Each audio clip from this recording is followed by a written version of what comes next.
As above, so below.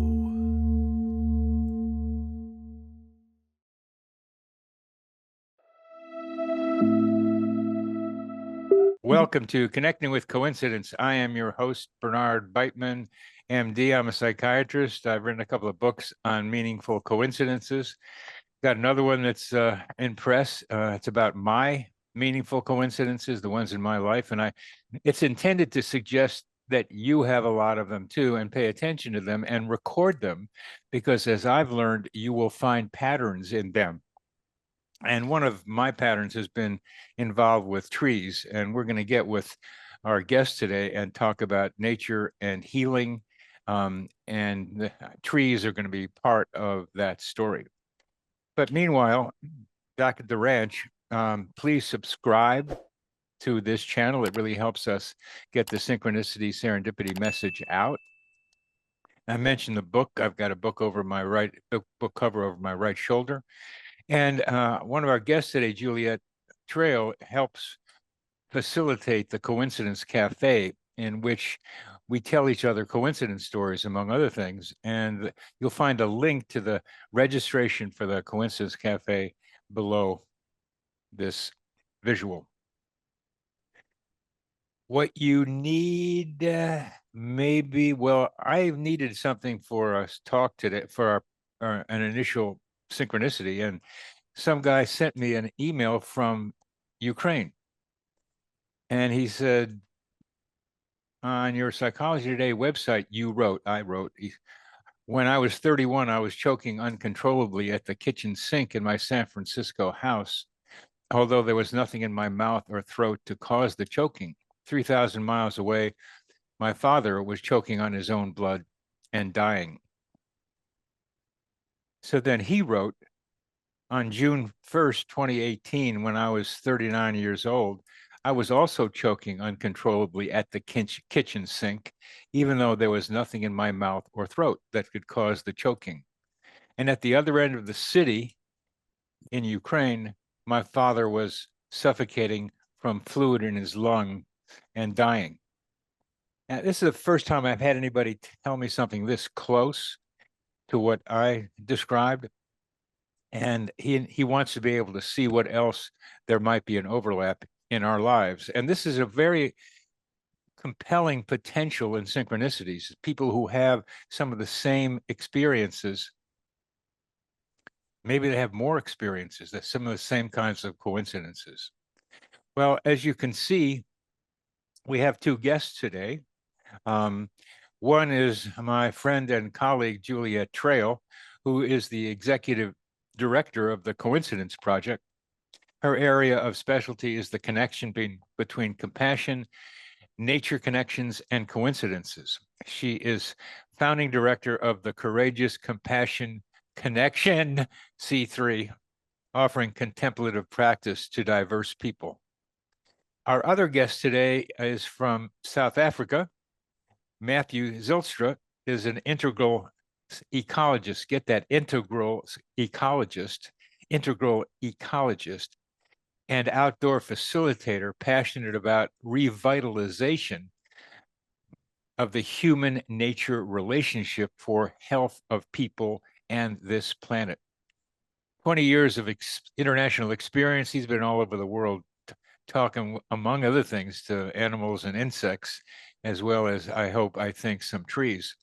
And he's very much lives the ecology and sustainability idea for individuals, as well as for groups, as well as for the planet.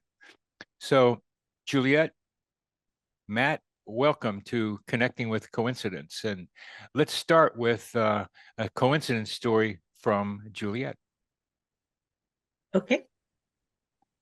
Nice to be here again, and great to be together with my colleague Matt. Even though he's in South Africa, we can be together through our virtual connections, which is wonderful and easier on the environment. And I'll tell a recent story. This is from March. I was part of the Contemplative Practices for Higher Education Conference. And the third day of that conference every year is a retreat, We were at a beautiful retreat center near Radford, Virginia, and doing a silent walk through the forest. And the end of the walk, the ending point, was going to be an overlook, a little balcony, and where a river makes an S bend and it turns, and you're sort of able to see the river coming towards you and also flowing away. A beautiful valley with mountains behind it. A pair of hawks, a mated pair of hawks, were circling and calling and looking for their lunch as I walked towards the overlook. There was only one other person near me, as I had been at the head of our group, and it was a very slow, quiet walk. Everyone was silent. So I got to watch this mated pair of hawks. And I love hawks, and they've been an animal that has been in my life and had a lot of significance and meaning for me. I always feel a deep sense of gratitude when I encounter a hawk. And to see a pair of hawks in action was just breathtaking for me. And slowly, as more people, even in a silent meditation, as more humans came to the platform, the hawks noticed that there were too many humans for their comfort, and I saw them sail off down the valley to go and do their hunting elsewhere. And I felt very sad. I was longing for more time and more connection with the hawks. So I went home the next day, and there were hawks in my yard, flying over my trees and nesting in my trees every morning as I walked my dogs, in the afternoon when I walked my dogs. Sometimes I work outside. It was nice weather. I think I even worked outside amongst the hawks. They were there for a whole week. I've been at my house for 11 years, and never before and never since have I had the hawks staying in my trees and coming down into my yard to fly out as their point of departure for their casting about and hunting. And again, it was a mated pair. So there was this parallel, and it seemed to answer this longing that I'd had for more time with a pair of hawks. And then I got it. So it was quite magical, quite special. Well, it's magical and special, but I'm trying to figure out how that works. And I think you're putting your heart out into the psychosphere or mental atmosphere with nature. I mean, I think they heard it. It's like sending something out sending a request for information out on Google or something, and you get a response. And that's the beginning of starting to think about that. So that's a great story for illustrating yearning and response. Mm-hmm. So Matt, would you please tell us a coincidence story yourself? Yeah, thank you. And I'm really grateful to be here. I just also love your story, Juliet, and I think there's a lot there. Also, the context of how that all happened that we might be able to pick apart later. Yeah, my story comes from about 2017, and I had the opportunity to go to the Institute of Noetic Sciences for their 2017 conference. And to my surprise, I've been selected to give one of their spotlight presentations where anybody can apply to have a little slot. And I was going to present on a part of my doctorate research, which was synchronicity as a meaningful nature experience. And I was very excited about that. And then the day that I started my presentation, I just had complete doubt, and everything I just bottomed out. I had this sinking feeling like, what is this all about? Are my results robust? Are they worth communicating? Just that incredible sort of hollow vacuum feel. And I just wasn't getting anywhere with creating my presentation. So I went with my wife for a kayak on our local estuary. And she had happened to say on a whim that she'd love to see an eagle ray again. We hadn't seen them for a while in our estuary. And this was sort of the middle of winter. The water's very cold, not the season you tend to see them, or they are all year round. And we went for this kayak. And because we were just both looking to relax, we didn't really have a time limit on our kayak. Sometimes we just stopped paddling, we floated, and there was a lovely sort of timelessness around our paddle. And then as we were heading back, it was getting to sunset. Lo and behold, we saw a little eagle ray, and we were quite delighted about that. And we wanted to get into the water. We like doing cold water swimming, and we thought that was a nice little spot to jump off the kayak and get into the cold water. And we did.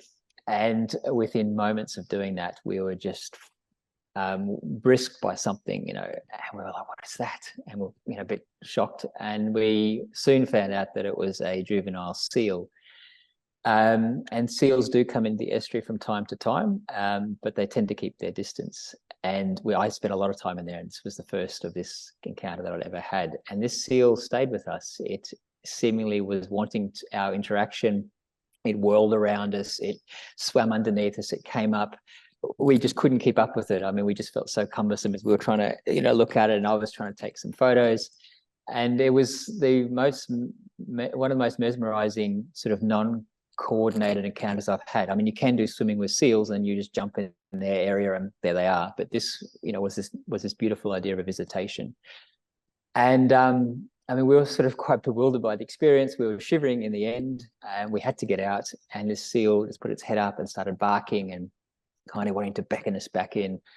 And the sun had gone down by then, and we were the only ones on the lagoon. And we were just like, wow.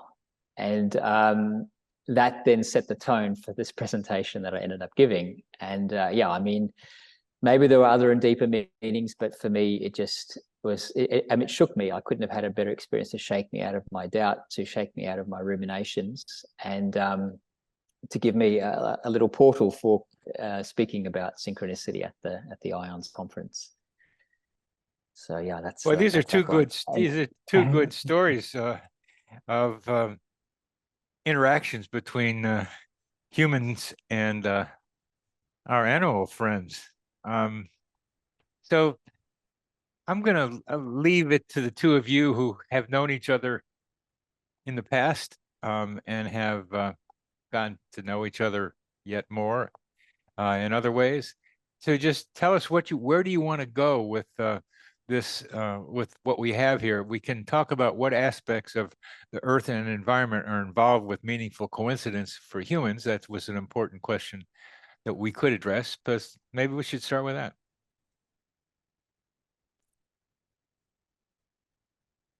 Yeah, well, I guess I'll say it can be large-scale phenomena in nature, not just one creature.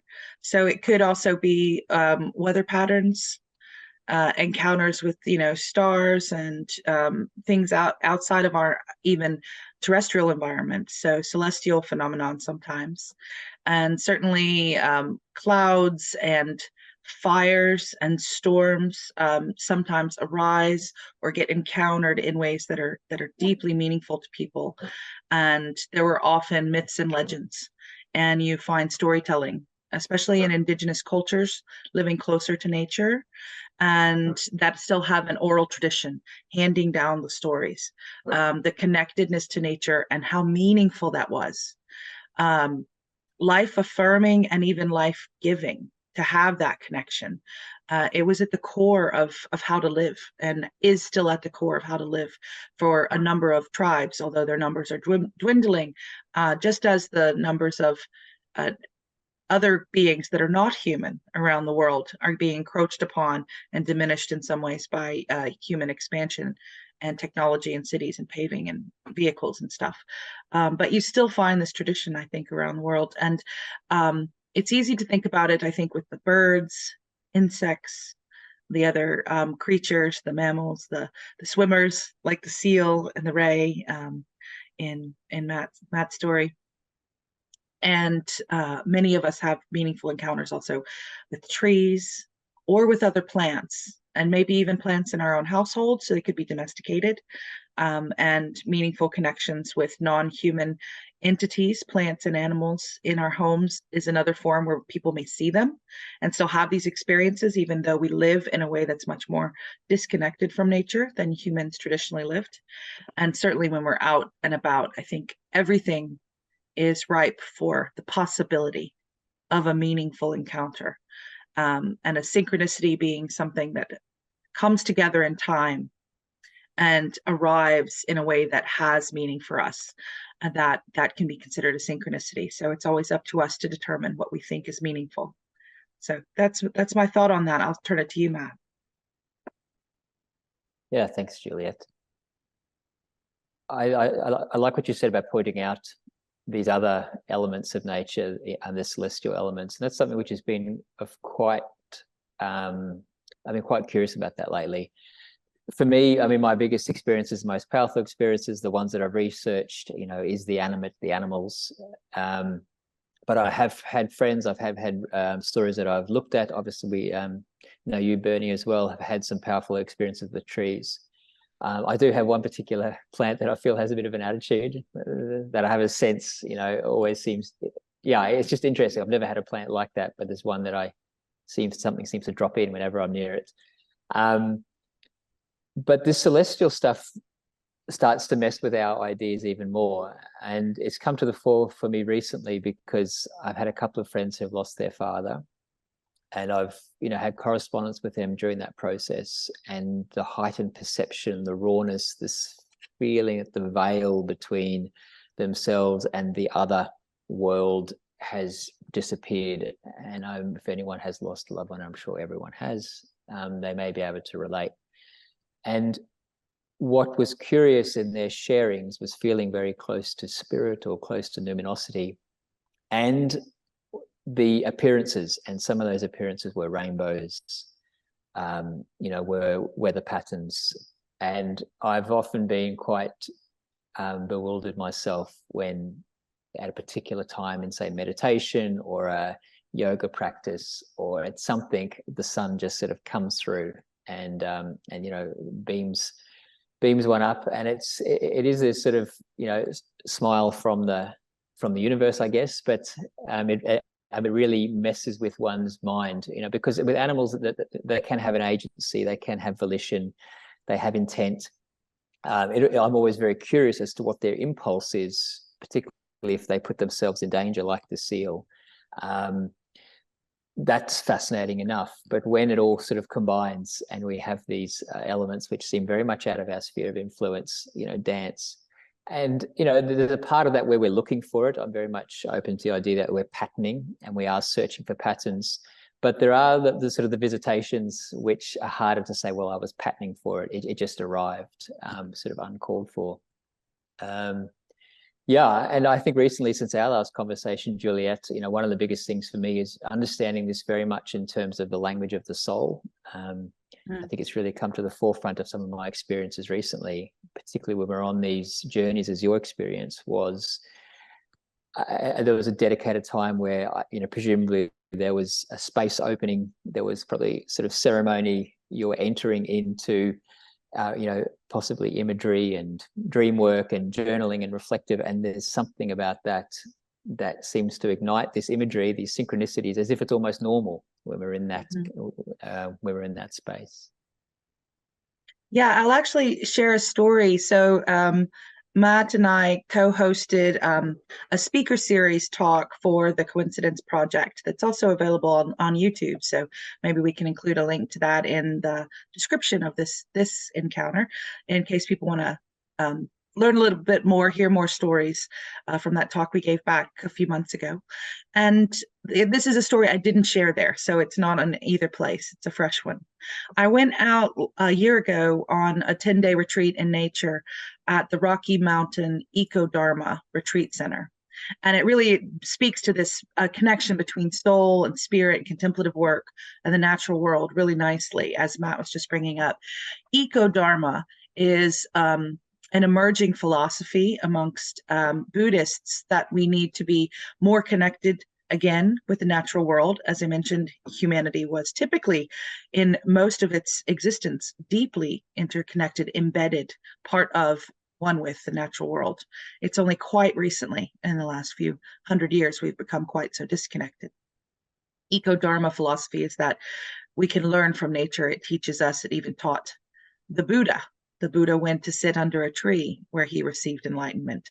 He went into the forest for a long time in part of his journey to seek enlightenment, which just means awakening, to awaken, to see, to be open, to be awake. And so I went out similarly, calling for more enlightenment and knowing I needed to do it with nature. So that's why I went out to outside of Boulder, Colorado, to the Rocky Mountain Eco-Dharma Retreat Center.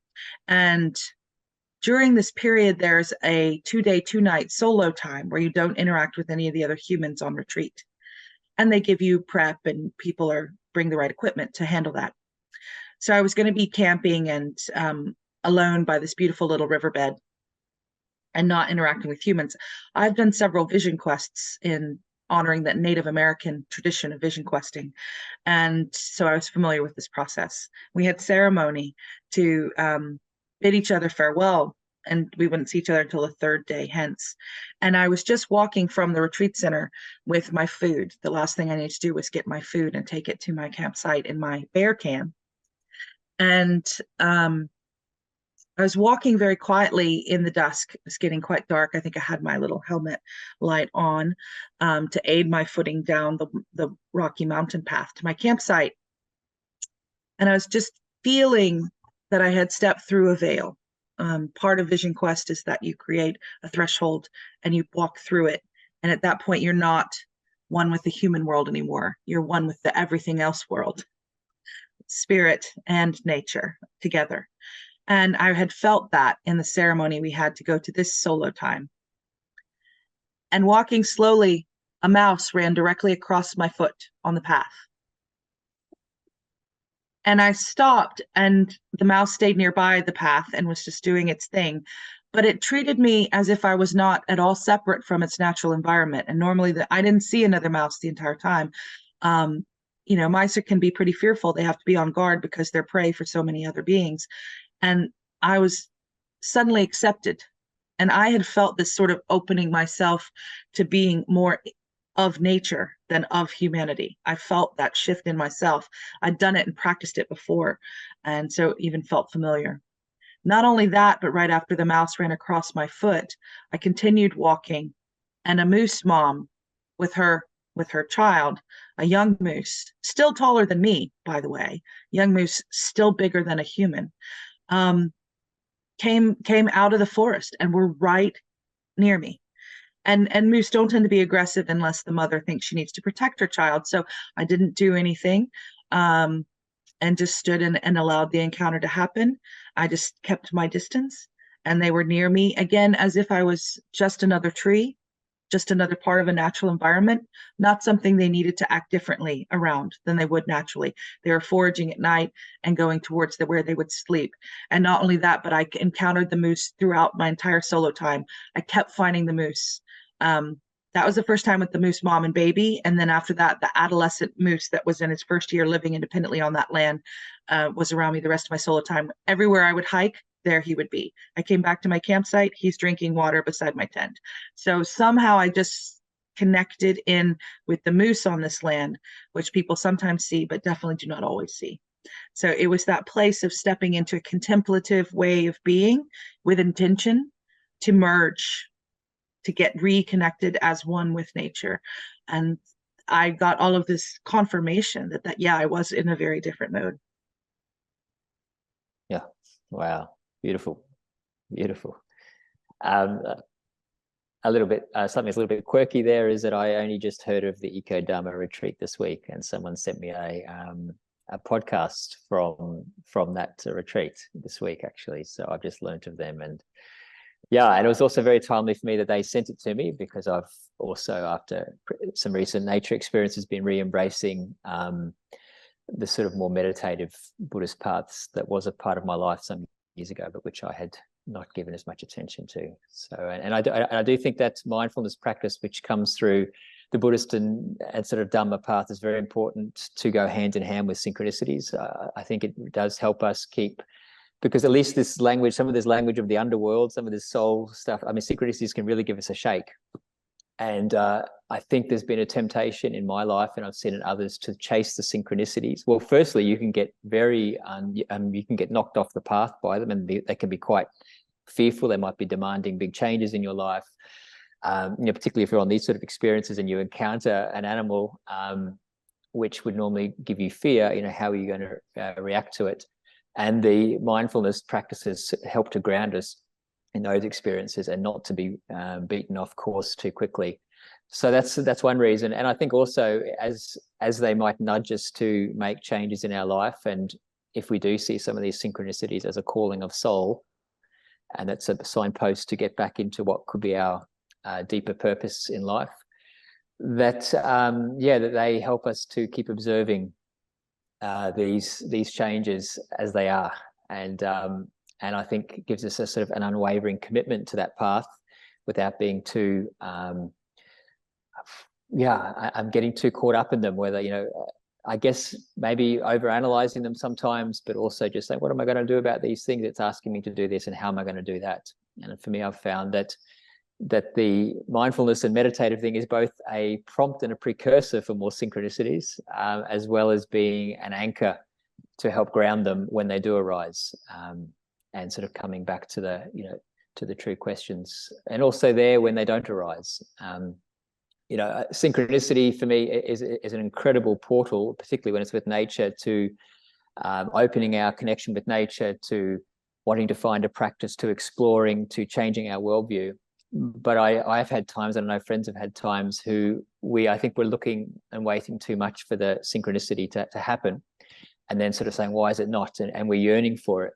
And one thing about these Buddhist teachings also, point to, is not to get too caught up in attachment and aversion and stuff. And so that, as well as a grounding in nature connection, I think when we talk about nature synchronicities, for me, a good nature connection practice was also the fertile ground where more meaningful nature experiences happen, more nature connection happens. And, you know, your experience there, Juliet, is just perfect. I mean, you were both in a mindfulness meditative space, as well as a nature space. So you had that going on close to nature, and the ceremonial intentional stuff. So all those ingredients were there for this to happen. It was ripe.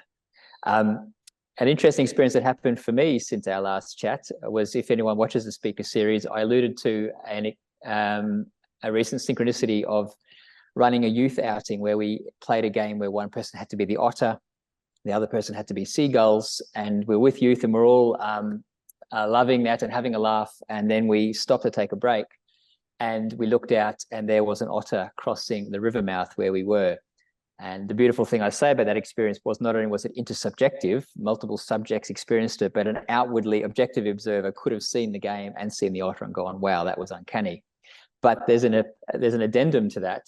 A close friend of mine, who we often encounter synchronistic things, was listening to the recording of that session. And as he did, he looked out his window, and in the dam, he saw an otter. As we had just spoken about that event on that podcast, and he'd never seen an otter since he's lived here. And that dam's actually just down from where I am right now. So he was also quite like, wow, that was quite something. So yeah, I mean, this entanglement between I think souls and the otherness of the animate world, that, you know, the animals, the trees, the celestial phenomena, but also when it's entangled between people, and then the animal is also like an interfacing thing between, you know, two souls of people. I mean, this for me is always very fascinating to muse over. Yeah. Mm. I wonder if with those beautiful descriptions of entanglement each of you had, that's a kind of a popular word these days. You could also begin talking about how nature heals, because you're indirectly saying that, but let's be more direct about the value for individuals to do what you are doing, what both of you are doing. Yeah, well, I guess maybe I can. Yeah, go ahead. Go on, Juliet. You start this time, Matthew. No worries. I guess for me, how I conceptualize it is it's a spectrum, and there's sort of the nature contact, where there's been years of research around just what contact and being outdoors in nature does for us. I won't go into that on this podcast, but I will just take it as a given that being outside has many benefits for the psyche, psychologically, physiologically. Then there's nature connection, and that is distinct from contact with nature in my mind.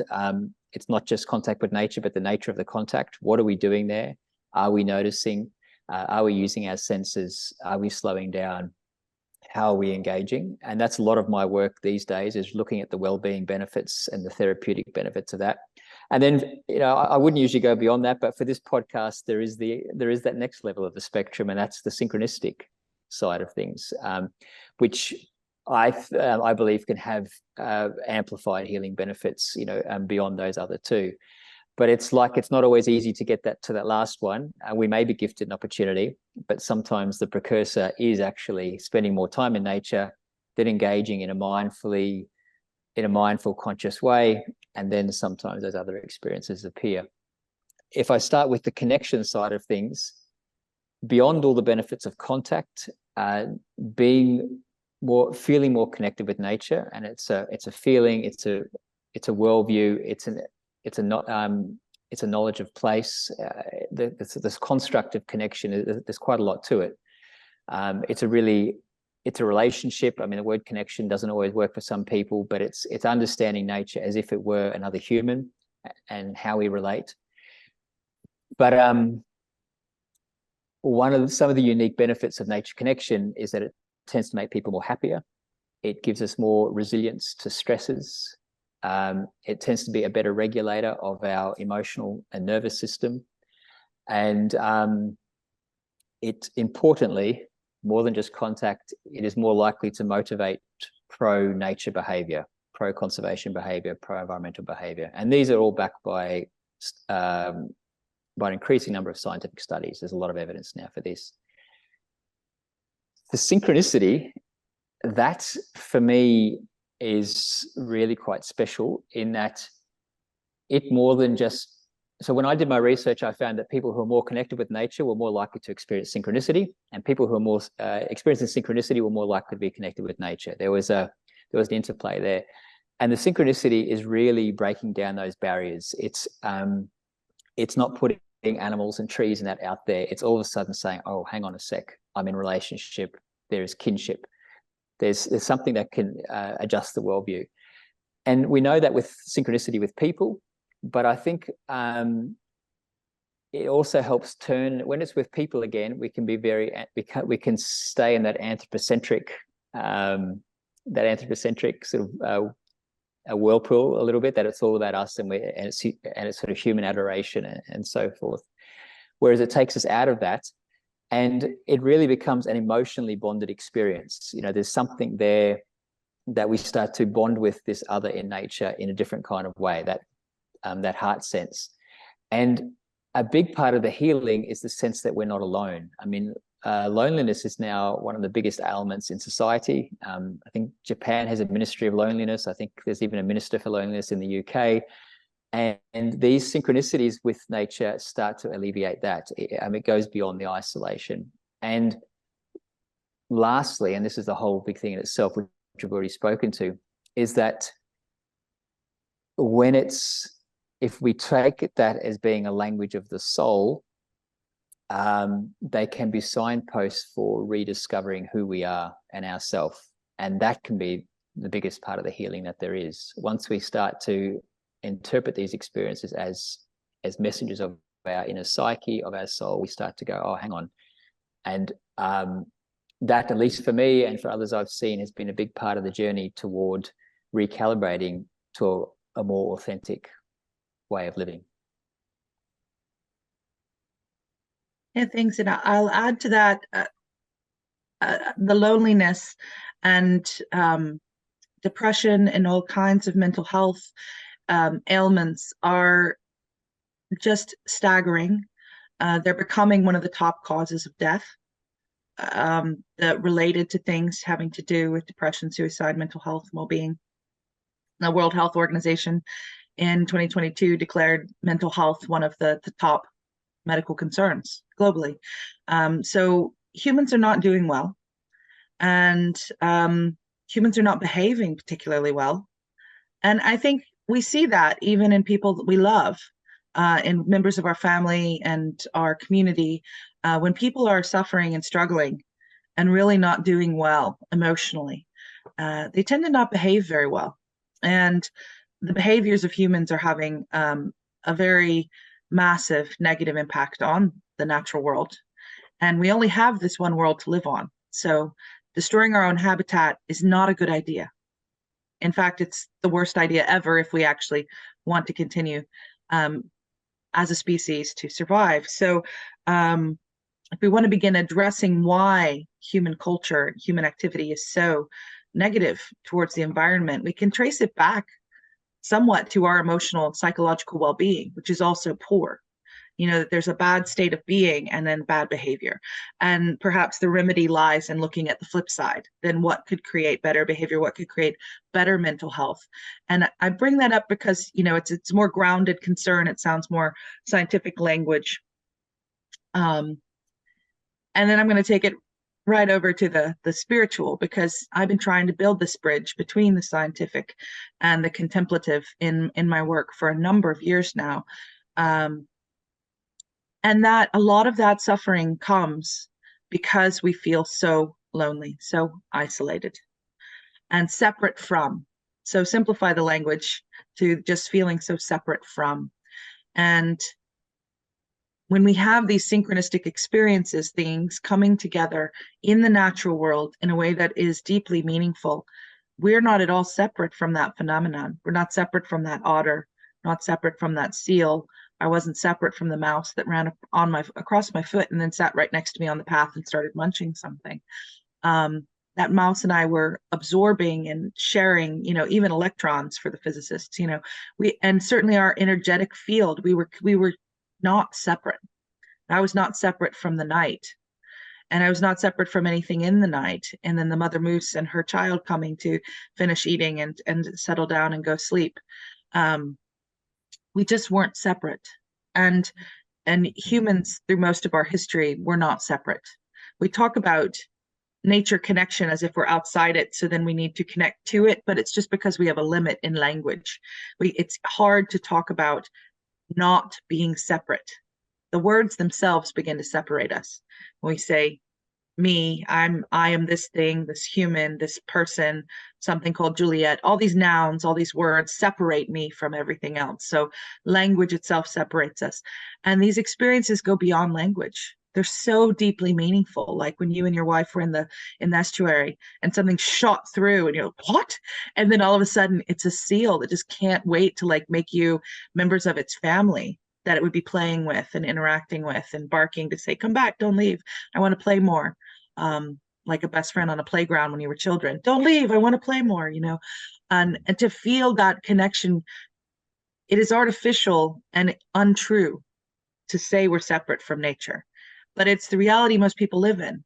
And our perspective, our attitude, our bias, it becomes the truth, it becomes reality. So we need these awareness meaningful of the separation. experiences. Oh, go ahead. What? I was going to add, it's the awareness of the separation, we are physically connected, but there's this psychological blind spot. Yeah. Right, exactly. And so getting past that psychological block by just being in nature and allowing these meaningful connections to occur, it can dissolve that false sense of separateness, can get past language and past thought, which sometimes reinforces language and words and thought, can reinforce that separateness by their nature. And so if we can get into our body, into a connection where everything blurs and we're just one with something else, a tree or the clouds or a creature. It's so beautiful. And that's so deeply healing, because so much of the suffering is coming from the sense of separateness, isolation, loneliness. And so this heals, this mends it, undoes that. We go back to this state where we are deeply connected. Yeah, beautifully said. And I think just to add a couple of things to that, in that as that feeling you speak about comes in, we also step into this realm of greater empathy. And I don't know, your work is very much around compassion, and it's very much hand in hand. But we start to look at these encounters, whether it's the trees. I mean, Bernie, you said you're reading a book at the moment, How to Be Like Trees. And this is exactly it. I mean, once we enter into this realm, we start to look at the attributes of these others and say, well, what is it about their, life? What is it? What are their traits? What are their qualities? What can I take on from that? What's their existence like? What is it for them to enter into my synchronicity experience? How can I be more resilient like trees? All these things, I think, are wonderful portals and windows for deepening the connection. And the other one for me, as an ecologist, this is not the sort of topic that most ecologists would talk about, although in my research, some of my most fascinating conversations were with conservation ecologists who probably inadvertently were having these experiences without quite being aware of them, and then reflecting on them brought them up. But that's another story. But the thing is for me is that it's this tantalizing thread into the mystery of nature, and part of that is actually starting to understand, like if that otter has occurred, or if those eagles are circling overhead calling, is that just the ecology that I wasn't aware of, or is that actually unusual? And this is the whole coming to the definition of sort of synchronicity. And for me, it's an invitation to really start to validate that. And it doesn't matter in a way, the interpretation's still there. It could have still lifted my spirits. It still could be highly meaningful. That's not to negate it, but a part of me wants to know, how often is that otter coming past now? Have I just been ignorant to it? Okay, that was in the middle of the day. Is it always come in the middle of the day? Is it the breeding season for the buzzards at the moment? Is that why they're calling? So my hope is that also people who have these experiences can also enter into that side of thing, and open that door to the mystery of actually starting to be immersed in nature and asking these questions to deepen their connection through that way as well. On the other, thank you, Matt. On the other side of that, of wondering if it's just you're there when they're doing something and you think there's a connection. On the other side of that is that those animals, and for me, the trees, want to communicate.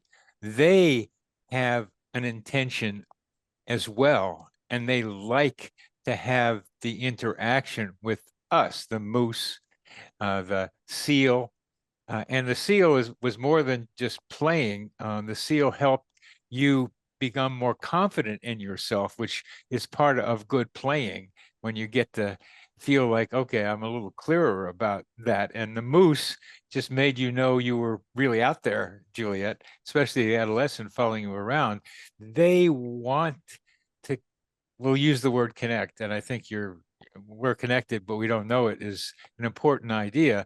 But it is, and we got to get there. But this is where we are now. We're disconnected or experiencing it.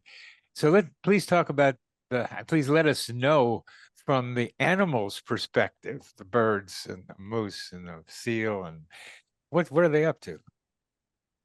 Yeah, and I think that's something with all coincidence stories, that we tell them from our own perspective. We take that for granted because that's where we're seated. That's where we're based, in our own perspective. And yet there's always another. So there was a story for any other entity that was part of the coincidence. So what was it like for them, and why were they there? What was the benefit for them? And that's true for the natural world as much as it's true for a coincidence between two people. And, I know some of the indigenous perspective is that, yes, everything longs to connect and communicate with everything else. And so their will is as strong, their yearning is as strong as ours could ever be, that they also wish to connect across species and across barriers. And so you see altruism amongst plants, where they're sending nutrients through their root systems to take care of the young of another species when there's a drought, when there's a fire, when there's a damage, a blight from bugs. You see altruistic and care and connection, communication across plant species, and you definitely see it with animals. And we get to be one of those other creatures that are fortunate enough to be connected to from them. Like, that is such a gift that they would wish to connect with us. And I'm often blown away and humbled, even brought to tears, by how much they want to connect with me, because I feel a lot of guilt on behalf of humanity. And I feel really bad sometimes about being in a human form, because there's been so much harm done. And I often feel deep connection, with trees, that it's not in words, but this heartfelt sense of being with the trees. And I just, we'll put my hands on the tree. One of the things I read was like, ask the tree for permission before you hug it, just like you might do with a person. So I hug trees, but I tend to try to ask first now, would it like to be hugged? Or maybe I'm just going to sit with it, and just maybe put a hand on it. And I often send this apology on behalf of being a human and what humans are doing. And generally what I receive back is a sense of thanks for honoring and acknowledging that there's an apology to be given about how humans are behaving and what we're doing to the trees and the natural environment, the ecosystems. And I feel this other sense of gratitude. Thanks for noticing I'm here. Thanks for sending me a message. It's just that, I don't receive it in those words, but as best as I can translate the words of what I receive when I am connected to the trees, is just so glad that I showed up and noticed the tree was there. So glad we got to just pause and have this moment of connection. I feel a lot of gratitude come from the trees and sometimes the other creatures that I encounter. On the other side of that, Juliet, you've perhaps heard me say that I go to the forest at Mint Springs near here pretty regularly when I can, and a couple of times they kicked me out of there. They said, "Get out of here!" The whole forest said, "We don't want to see you for 6 weeks," and the reason I found out was because I was not appreciating them enough. I was like not appreciating them enough. So I wonder, might see that's the other side of what you both are talking about. Well, when we first get enamored of a person paying attention to us, imagine we're a tree, or a new boyfriend or girlfriend. They're paying attention to us. And then you get into a routine. You come all the time to that forest. Now you take it for granted. Not so fun to be in a relationship anymore. Like, get out of here. You're not paying me any mind. I look all cute. When they put all their fall foliage and their golden leaves and their red leaves and their crimson orange, I go, oh, look at you. Oh my God. I am always sending them this so sassy with their fall foliage, just the most amazing show they put on all year. Those colors that they turn right before they have to shed the leaves. And I always send a lot of I'm impressed, like I would at a burlesque show or a drag show or something, like, oh my God, look at how amazing you are right now.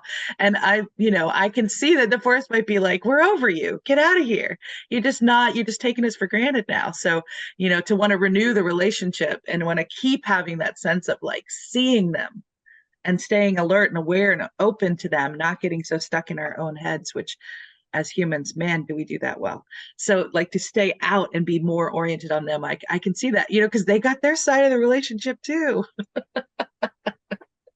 Yes, they do. Yeah, I mean, using the metaphor of relationship is one of the best ways to get a feeling on this. A lot of people want to talk or communicate with nature, but we have to listen. We have to be with them. And if we think of our grandparents, it's part of it's just being able to sit there and listen and not have to say anything. So yeah, it's noticing what our lover or our partner is doing. It's giving the gratitude, it's recognizing the beauty, and I think that's really important. And so often we're just in our own world, and if we were to treat our partners like the way we often treat our nearby nature, it'd be horrifying. It wouldn't last very long. So yeah, and I think the other thing you've touched on there is this alchemy of attention, which I like to call it, and I'm fascinated with that. Attention changes the world that we attend to. I think that's Ian McGilchrist says something like that, whose work is fascinating on the left and right brain. And so, yeah, I don't have any definitive answers to your original question, Bernie, but I love to muse over these ideas. I very much think along the lines of how Juliet was saying, is this a kind of, I think the word is darshan. I think it comes out of a form of Buddhism that in some ways the tree, the nature has given you the guru glance, as if, I see you and I see what you're doing, and you have entered into this realm of something. I think darshan is probably more towards enlightenment, and we're not there yet, but I would like to think that some of these approaches from the animate world are this sort of recognition, I see you. But it could also be that our brains have come in some sort of coherence, the left and the right brain, and it's just all of a sudden that we're not so foreign anymore. Oh, okay, now you're acting a bit more like we used to, so I will come closer. I mean, there are many, many possibilities. There's all sorts of things, and we may find out scientifically, but I'm also just happy to court the mystery and be in love with the mystery without necessarily knowing. I do want to make one important point, and that's, so I also have a couple of friends who are professional animal communicators. So I like to run these kind of questions beside them. What's happening for the animal? What are they looking at? But one thing that I think remains a bit slippery, and particularly in the African context, is that the animals, particularly if they're showing like that, are said to represent ancestors. That's that worldview. And so are you communicating with nature pure and innocent, or is this an impulse of the ancestors? And in for a lot of the continent, it represents the animate or the ancestor taking the shape of an animal. And I think in our last session, I referred to the Zulu Earth Mother, Nonkubawani, and that's the idea that Nonkubawani can take the form of the springbok, the eland, the praying mantis, what have you. So yeah, there are many possibilities, but yeah, what is the experience of the animal, the tree? I think it's a fascinating question that is just beautiful to ponder. Yeah, and what's the impulse? Yeah. And just like, what are they getting out of this? Hey, yeah, So, take their perspective for a moment and, are they getting as much as they could? If not, maybe we can show up better, show up differently, not show up somewhere else, But I think it's really important to take the perspective of the natural being or forest or, entity or ecosystem we're connecting with. What are they getting out of this? What else might improve that for them? I think what you've said before is that they want to be acknowledged for their existence as well, and sometimes I'm able to go among the trees and watching the way they do the branches in different ways, and they look like they're getting into forms that to me are very funny. They're playing games with the way they grow, and they want to be not just appreciated for existing, but laughed with for what they're creating. And some of that's a human projection, you could say, but if we're going to say they're more like us and we're more like them, they like to join in with us and be funny too, be performers. Absolutely. I think there's definitely some stand-up comics amongst the natural world.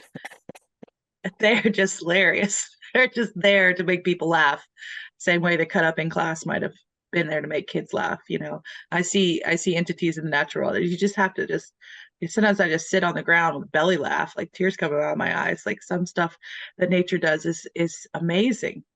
I think it's capable of performing and connecting, communicating in ways that express all the different range of emotions we can think of. And probably some we can't name because they're different from ours. We shouldn't limit it to thinking it's only a one-trick pony. There's just one thing that is needed by another entity, or one thing that's intended or being shared. Because I think that's just a too narrow, too limited way of looking at it. That if we're open to the possibilities and just say, "Show me," go in with this attitude of curiosity rather than deciding what we think we're looking for. That's going to limit what we're capable of noticing or how we're going to choose to interpret whatever happens. Instead, we just allow it and have this attitude of curiosity. It just says, hey, show me what you got. How are you doing? What's here? Like when we enter into any natural space with that openness, well, we're going to get so much more from it. What I've been able to do somehow, whether I make it because I'm limited in what I can conceptualize or not, I don't think it's that. I think it's a real thing that we have, not only wanting to be recognized by our partner or someone else, and our partner wants to be recognized by us, but there's also the energy interchange that a good relationship has, where we nurture each other with the warm love, caring, laughter that we can have with each other, the appreciation we can have for each other. There's an energy that flows between us that's so beautiful and energizing. And I was up with the trees last week, and I was like, when I got to these three friends of mine, and I collapsed on the trail on purpose to look at the sky and look at their leaves and their branches going up to who knows where. And I think they communicate to a higher consciousness with those branches up there, which I can tune into sometime. And then I got back up and we started interacting. And And they like me to sing to them. And I said, I'm not going to sing the songs that you like best. I'm going to sing some other ones first. And so we went through some of the songs they've heard and I like to hear, and got to Somewhere Over the Rainbow, which is what I think they like the best. And I walked away energized that we had exchanged some kind of energy that was compatible for them, with my singing connection, and that they gave me back, so that I walked out of that interchange with them feeling much better. I was on a retreat recently run by a fabulous organization called Rooted Healing. And it was very much grounded in earth and earth medicine. But they just, as part of the reintegration from the retreat, there were 3 phases. And you just reminded me of this now, Bernie, as you say it. And it's relationship, reverence, and reciprocity. And I just think that those 3 words really capture about this as well. You know, that we've just been talking about the relationship, and this very much is the stepping into that, you know, rewiring our relationship, reconsidering, reflecting on, you know, how do we deepen it? And then there is that, as you were just saying, there's the reverence, there's taking the moment to revere, you know, as in that nature's sacred, it's, you know, it's animate, it has all these things, creating those spaces, those just where we do things differently. And then I think the important thing is, which we often as our human-centric world forget, is the reciprocity. You know, what are we going to give back?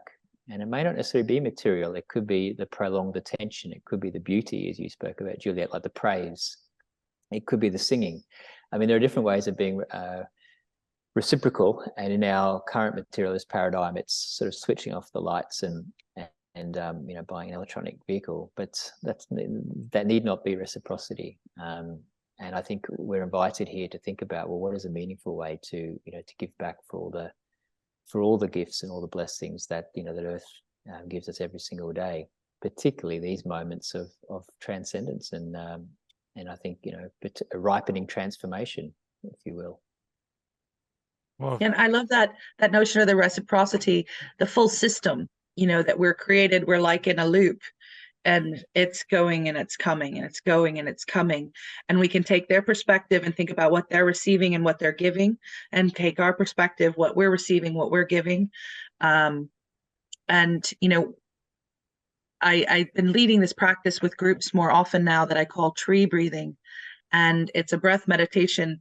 And anybody can do this, even in a brief moment, to just start to breathe and bring to mind a tree that you can visualize, that you've connected with, maybe the one closest to you near your home, and breathe in thinking that the tree lets go so much oxygen. It exhales oxygen. We breathe that in.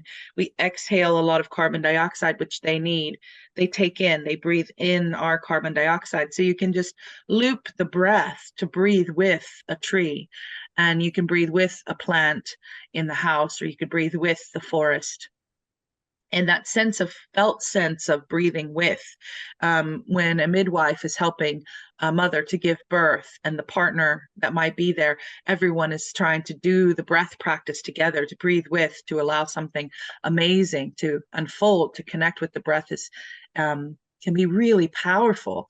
And so that's something any of us can do anytime, is that sense, can we breathe with something, recognize literally where it's giving us life. Without these plants, we will expire, we will die and go away.